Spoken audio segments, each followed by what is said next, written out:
Ferguson. I need these now.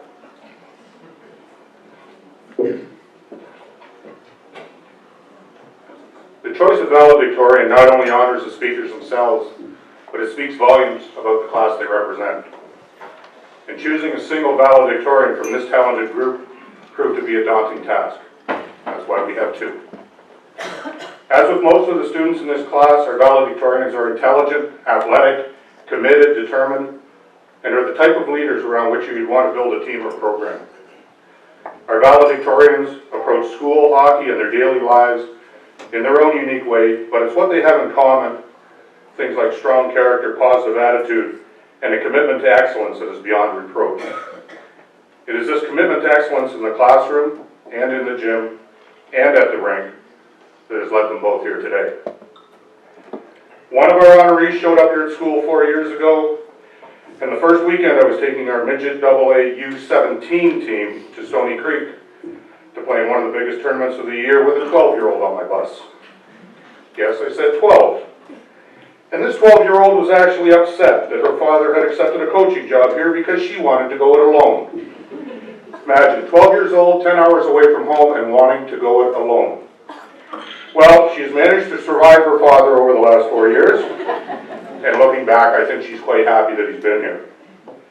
And although several offers for university came her way this year, there was not the right combination of academics and athletics.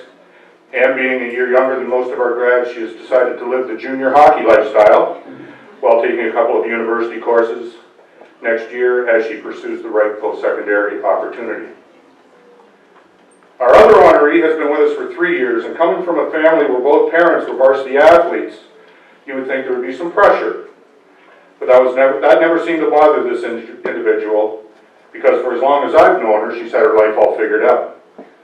She knew where she wanted to go to university, she knew what she wanted to study, she was healthy, she was in great shape, life was good.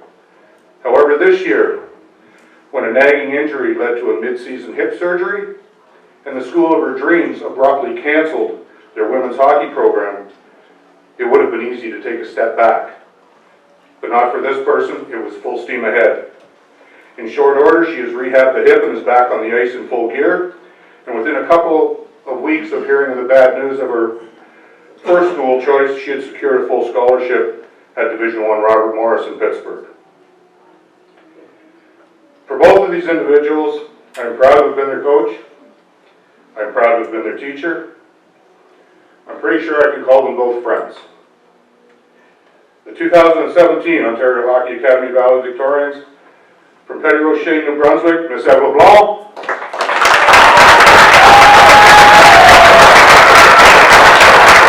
From Janesville, New York, Emily Harvey.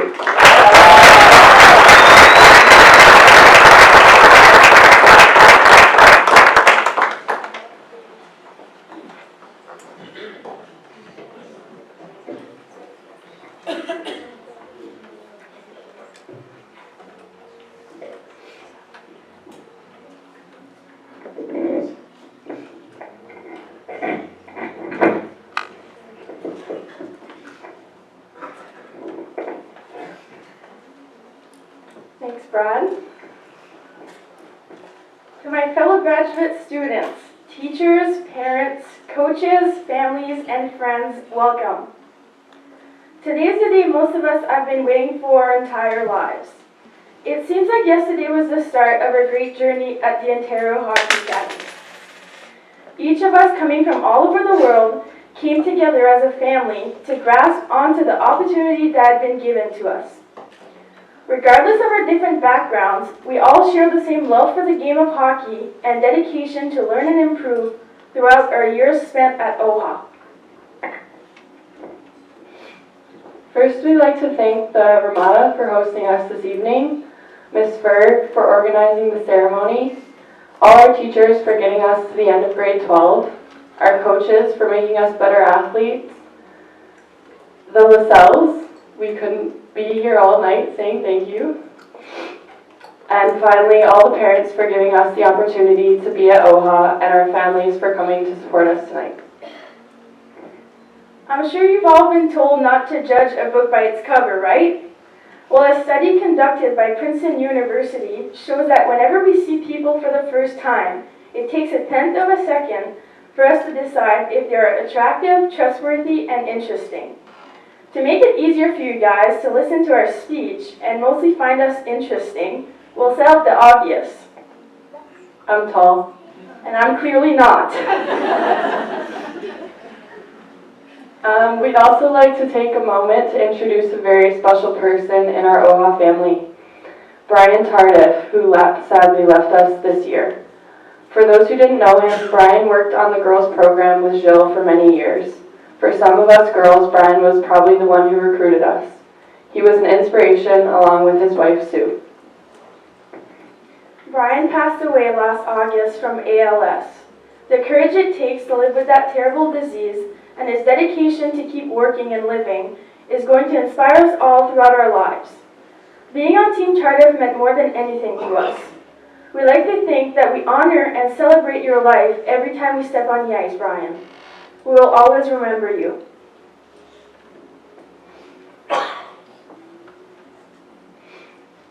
There are so many things to love about OHA.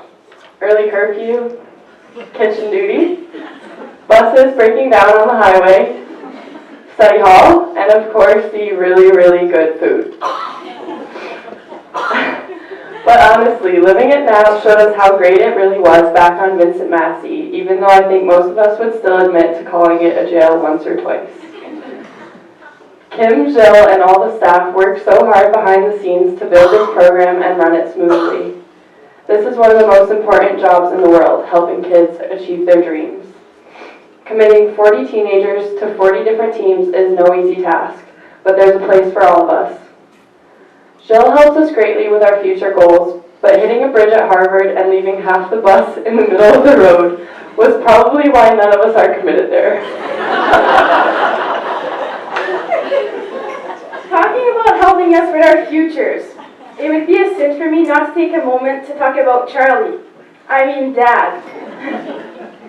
I will admit that I did cry for a whole day when I found out he'd gotten a job at OHA, and that I wasn't going to live the dream on my own. I left home, I was only 12 years old, and 4 years later, I'm not crying anymore. It was kind of nice having my laundry done once in a while, and next year, I will definitely miss our father-daughter talks at the restaurant. Sharing you with 150 of my brothers and sisters made me even prouder to be your daughter. Let's face it. Sorry.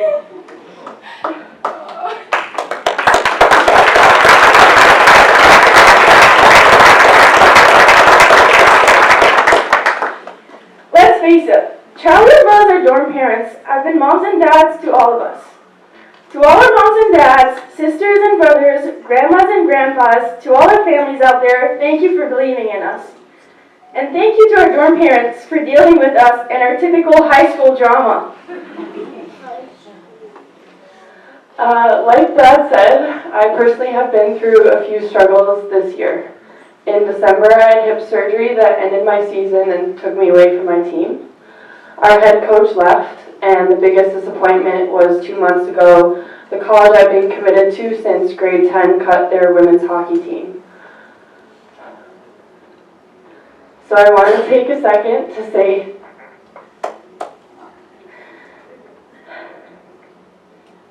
thank you from the bottom of my heart to everyone that helped me get my future back on track when I thought the sky was falling.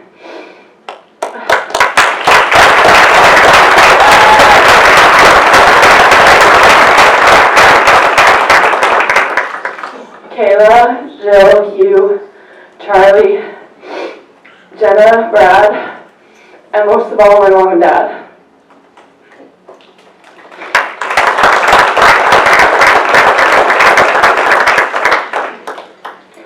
All of those things were so heartbreaking and unexpected. The only other time I can compare that feeling of sadness and uncertainty was watching our dorms burn on the last day of school last year. For some of us graduating that weren't here before, you probably heard the stories. May 26, 2016. exactly a year ago today. The day that showed us what being a family really meant. In a blink of an eye, everything was gone. In a blink of an eye, a wave of generous people all came together to help. We had alumni helping out, staff, coaches, teachers, and parents staying up all night. The community came together to provide us a place to stay and eat.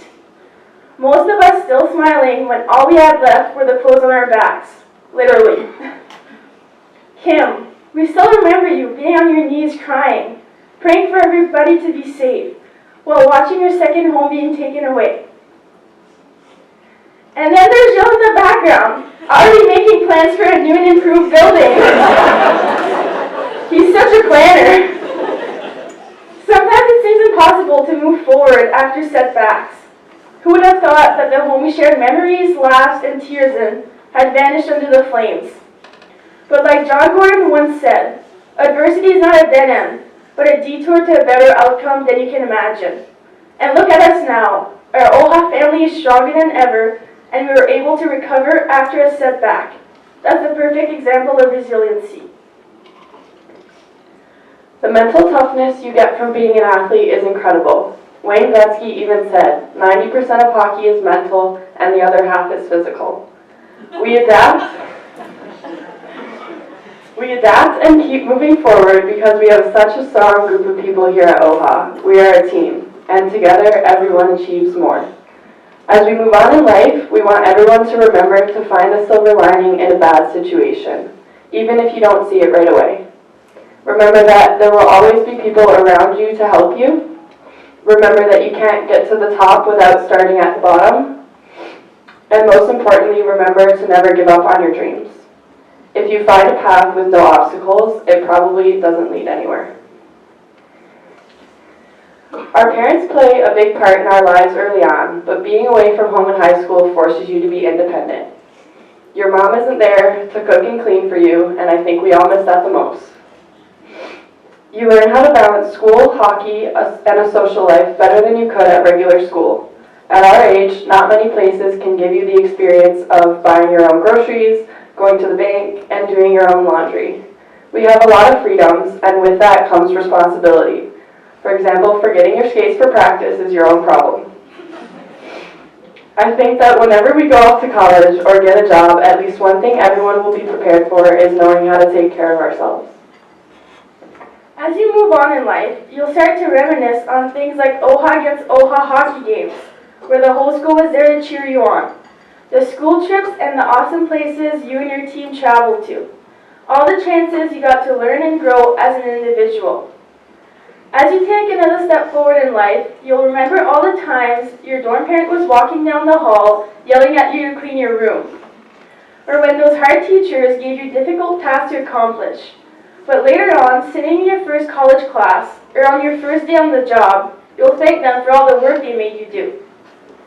You'll thank your coaches for all the conditioning Tuesdays they put you through, and the time they put in to push you to become not only a better hockey player, but also a better individual.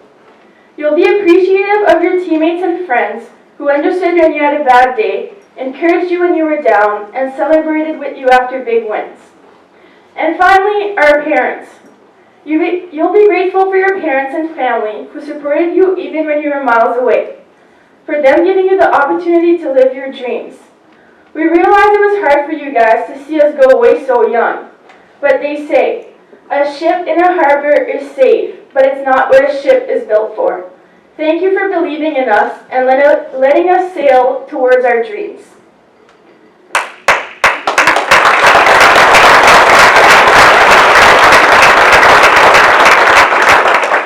I'd like to leave you guys with a quote to remember when life gives you the chance for new challenges and opportunities.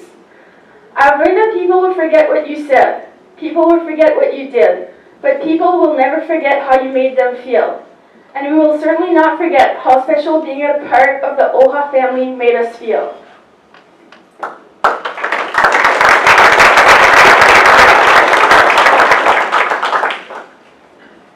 Whether you've been here for 4 and 3 years like Ev and I, or just one passing through, it's time you'll never forget. No matter how much we complain, we love OHA. Think about it. If you hadn't come here, what would your life be like? We may not always realize how much OHA does for us as people, but I bet we will once we leave. Life isn't about stuff, it's about people. And being a part of this OHA family gives you brothers and sisters that you will have for life. We wish you luck in every part of your life. Be the best version of yourself and an even better person towards others. Once a maverick, always a maverick. Congratulations, class of 2017.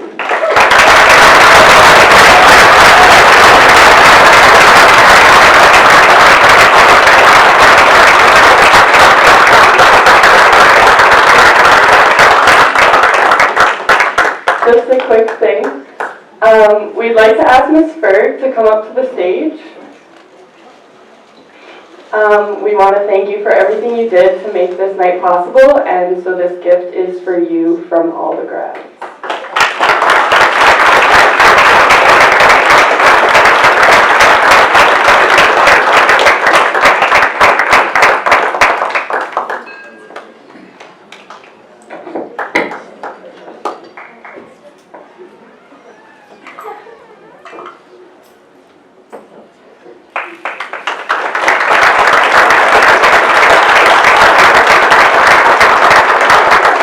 Now can I have all the fourth-year students come up to stage, please?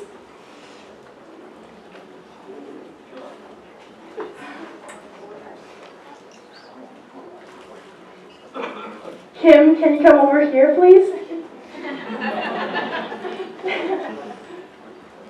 You've been our second mom for 4 years, and we wanted to give you a little something to never forget about us.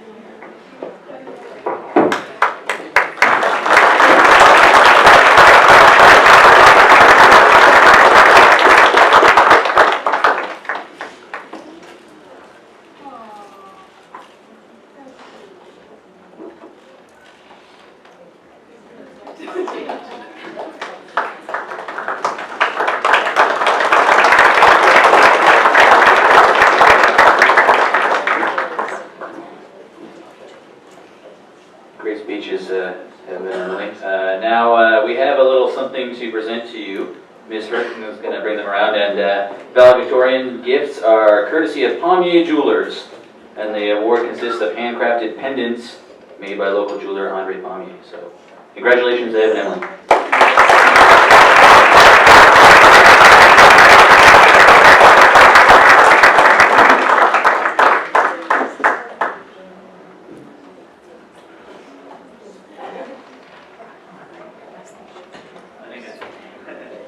Great work.